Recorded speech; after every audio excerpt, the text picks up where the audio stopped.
Hello ಪ್ರಿಯ ಸ್ನೇಹಿತರೆ, 18 ಸಿದ್ರಿ ಸಿರಿ channel ನೋಡುಗರೆಲ್ಲರಿಗೂ ಸ್ವಾಗತ. ನಾನು ಇವತ್ತು ಈ ಒಂದು ಅಕ್ಷಯ ತೃತೀಯ ದಿನ ನೀವು ಬಂಗಾರ ಕೊಳ್ಳುವುದು, ಬೆಳ್ಳಿ ಕೊಳ್ಳುವುದು ಈ ಥರ ಮಾಡಿರ್ತೀರಿ ವಿಚಾರಗಳನ್ನ. ಅಂದರೆ ಏನೋ ಒಂದು ವಸ್ತು ನಾವು ಕೊಂಡ್ಕೋಬೇಕಪ್ಪ ಅನ್ನೋ ಒಂದು ವಿಚಾರನೂ ಮಾಡಿರ್ತೀರಿ. ಹಾಗಾಗಿ ನೀವು ಆ ಕೊಂಡುಕೊಳ್ಳುವ ವಿಚಾರದೊಳಗೆ ಈ ನಮಗೆ ಮುಖ್ಯವಾಗಿ ಜೀವನದಲ್ಲಿ ಬೇಕಾಗುವಂಥದ್ದನ್ನು, ನಮ್ಮ ಜೀವನದಲ್ಲಿ ಅನುಕೂಲ ಮಾಡುವಂಥದ್ದನ್ನು ಮರೆತು ಬಿಟ್ಟಿರ್ತೀವಿ. ಅದು ಏನಪ್ಪ ಅಂತಂದ್ರೆ ಅದನ್ನು ತಪ್ಪದೆ ಮರಿಬೇಡ್ರಿ.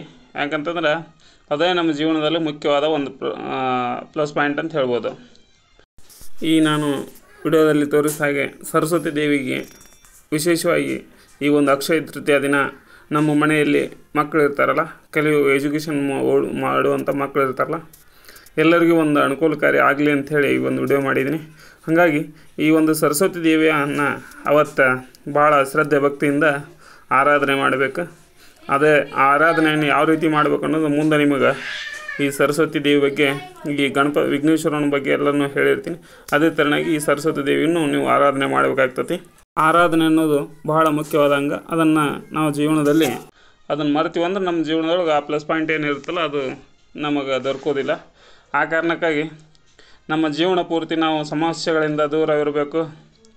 ನಾವು ಏನೋ ಒಂದು ಅಚೀವ್ಮೆಂಟ್ ಮಾಡಬೇಕು, ನಮ್ಮ ಜೀವನದೊಳಗೆ ಏನೋ ಒಂದು ಸಾಧನೆ ಮಾಡ್ಬೇಕಂತ ಅಂದ್ಕೊತಿರ್ತಿರಲ್ಲ, ನಮಗೆ ಚೆನ್ನಾಗಿ ದುಡಿಕೆ ಆಗ್ಬೇಕು ಅನ್ನೋರು ದುಡುಕಿ ಮಾಡೋರು ದುಡುಕಿ ಆಗಬೇಕು. ಮತ್ತು ನಾವು ಬಿಸ್ನೆಸ್ ಮಾಡೋರು ಚೆನ್ನಾಗಿ ನಮ್ಮ ಬಿಸ್ನೆಸ್ ಬೆಳಿಬೇಕು, ವ್ಯಾಪಾರ ಮಾಡೋರು ನಮ್ಮ ವ್ಯಾಪಾರ ಚೆನ್ನಾಗಿ ಆಗಬೇಕು ಅಂತ ಹಿಂಗೆ ಪ್ರತಿಯೊಬ್ಬರದ್ದು ಒಂದೊಂದು ಆಶಾಭಾವನೆ ಆಲೋಚನೆ ಇರ್ತೈತಲ್ಲ ಸ್ನೇಹಿತರೆ. ಆ ಕಾರಣಕ್ಕಾಗಿ ಇವೆಲ್ಲೂ ನಮಗೆ ಸರಾಗವಾಗಿ ಜೀವನದಲ್ಲಿ ಒಂದು ಅನುಕೂಲತೆಯನ್ನು ಕೊಡುವಂಥ ಒಂದು ಮುಖ್ಯ ಘಟ್ಟ ಯಾವುದಪ್ಪ ಅಂತಂದ್ರೆ ಈ ಒಂದು ಅಕ್ಷಯ ತೃತೀಯ. ಈ ಒಂದು ಅಕ್ಷಯ ತೃತೀಯ ದಿನದಂದು ನಾವು ಒಂದು ಸ್ವಲ್ಪ ಮುಖ್ಯವಾದ ಕೆಲಸಗಳನ್ನು ಮಾಡಬೇಕಾಗ್ತೈತೆ. ನಿಮ್ಮ ಜೀವನದೊಳಗೆ ಯಾವುದೋ ಒಂದು ಸಮಸ್ಯೆ ನಿಮ್ಮನ್ನು ಬೆಂಬಿಡ್ದು ಕಾಡ್ತಿರ್ತೈತೆ. ಅಂಥ ಸಮಸ್ಯೆಯಿಂದ ಹೊರಬರೋಕ್ಕೆ ನೀವು ಈ ಒಂದು ಅಕ್ಷಯ ತೃತೀಯ ದಿನ ಸಾಯಂಕಾಲ ಕೈಕಾಲು ತೊಳ್ಕೊಂಡು ಒಂದು ಗಣೇಶನ ದೇವಸ್ಥಾನಕ್ಕಾಗಲಿ, ಗಣೇಶನ ವಿಗ್ರಹಕ್ಕಾಗಲಿ ಅಥವಾ ಬಿಳಿ ಎಕ್ಕದ ಗಿಡಕ್ಕಾಗಲಿ ವಿಧಿವಿಧಾನಗಳ ಪ್ರಕಾರ, ನಮಗೆ ಬೆಳೆ ಎಕ್ಕಿ ಗಿಡನೂ ಇಲ್ಲರಿ, ಗಣಪತಿ ದೇವಸ್ಥಾನವೂ ಇಲ್ಲ ಅಂದ್ಕೊಂಡ್ರೆ ಅಂದ್ರೆ ನಿಮ್ಮ ಮನೆಯೊಳಗಿರುವಂಥ ವಿಘ್ನೇಶ್ವರನ ಭಾವಚಿತ್ರ ಅದೂ ಇಲ್ಲ ಅಂದಾಗ 2 ಎಲೆ 1 ಅಡಿಕೆಯನ್ನು ಆ ವಿಘ್ನೇಶ್ವರನ ಸ್ವರೂಪವಾಗಿ ಇಟ್ಟು ಮನೆಯಲ್ಲಿ ವಿಧಿವತ್ತಾಗಿ ಪೂಜೆಯನ್ನು ಮಾಡಿ, ಮತ್ತು ಆ ಗಣೇಶನ ವಿಗ್ರಹ ಅಥವಾ ಚಿತ್ರಗಳನ್ನೆಲ್ಲ ಇಟ್ಟಿರ್ತೀರಲ್ಲ, ಅದ್ರ ಮುಂದೆ ನೀವು ನೈವೇದ್ಯಕ್ಕೆ ಏನು ಮಾಡ್ಬೇಕಪ್ಪ ಅಂತಂದ್ರೆ ಒಂದಿಷ್ಟು ಮೋದಕಗಳನ್ನ ಮಾಡ್ಬೇಕಾಗತ್ತೆ. ಅವಶ್ಯವಾಗಿ ವಿಘ್ನೇಶ್ವರ ಪ್ರಿಯ ಯಾವುದಪ್ಪ ಅಂತಂದ್ರೆ ಮೋದಕ.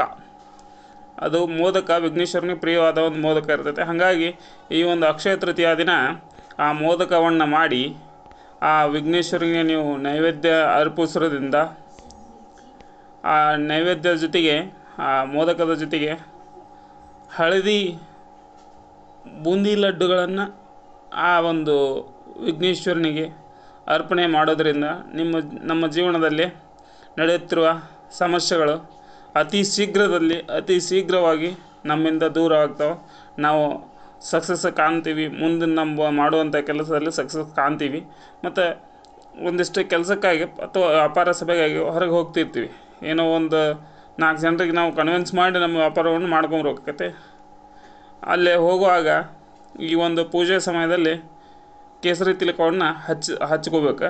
ಆ ಕೇಸರಿ ತಿಲಕವನ್ನು ನೀವು ಭಾಳಷ್ಟು ಇಟ್ಟಿರ್ಬೇಕು. ಯಾಕಂದ್ರೆ ಅದೇ ಕೇಸರಿ ತಿಲಕವನ್ನು ವಿಘ್ನೇಶ್ವರನಿಗೆ ಹಚ್ಚಿ ನೀವು ಅಲ್ಲಿ ಪೂಜೆ ಸಮಯದಲ್ಲಿ ಇಟ್ಟಿದ್ರಿ ಅಂದರೆ ಅದಕ್ಕೆ ಕೇಸರಿ ತಿಲಕವನ್ನು ಪ್ರತಿನಿತ್ಯ ನೀವು ಹಣೆಗೆ ಹಚ್ಕೊಂಡು ಹೊರಗಡೆ ಹೋಗೋದ್ರಿಂದ ನಿಮ್ಮ ಮನೆಯಲ್ಲಿ ನೀವು ಯಾವುದೋ ಒಂದು ಕೆಲಸಕ್ಕಾಗಿ ಹೊರಗಡೆ ಹೋದ್ರಪ್ಪ ಅಂತಂದ್ರೆ ಆ ಕೆಲಸ ಸಕ್ಸಸ್ ಕಾಣಬೇಕಂತಂದ್ರೆ ಆ ವಿಘ್ನೇಶ್ವರನ ಜೊತೆಗೆ ಪೂಜೆಯಲ್ಲಿ ಇಡುವಂಥ ಕೇಸರಿ ತಿಲಕವನ್ನು ನೀವು ಪ್ರತಿನಿತ್ಯ ಹಣೆಯಲ್ಲಿ ಇಟ್ಟು ಹೊರಗಡೆ ಹೋಗೋದ್ರಿಂದ ಖಂಡಿತವಾಗಿ ನಿಮ್ಮ ವ್ಯವಹಾರ ಸಭೆಗಳಲ್ಲಿ ಮತ್ತು ಯಾವುದೇ ಒಂದು ನೀವು ಕೆಲಸಕ್ಕೆ ಹೋದ್ರೂ ಯಶಸ್ಸನ್ನು ನೀವು ಚಾಚು ತಪ್ಪದೆ ಪಡಿತೀರಿ ಅಂತ ಹೇಳ್ತೀನಿ.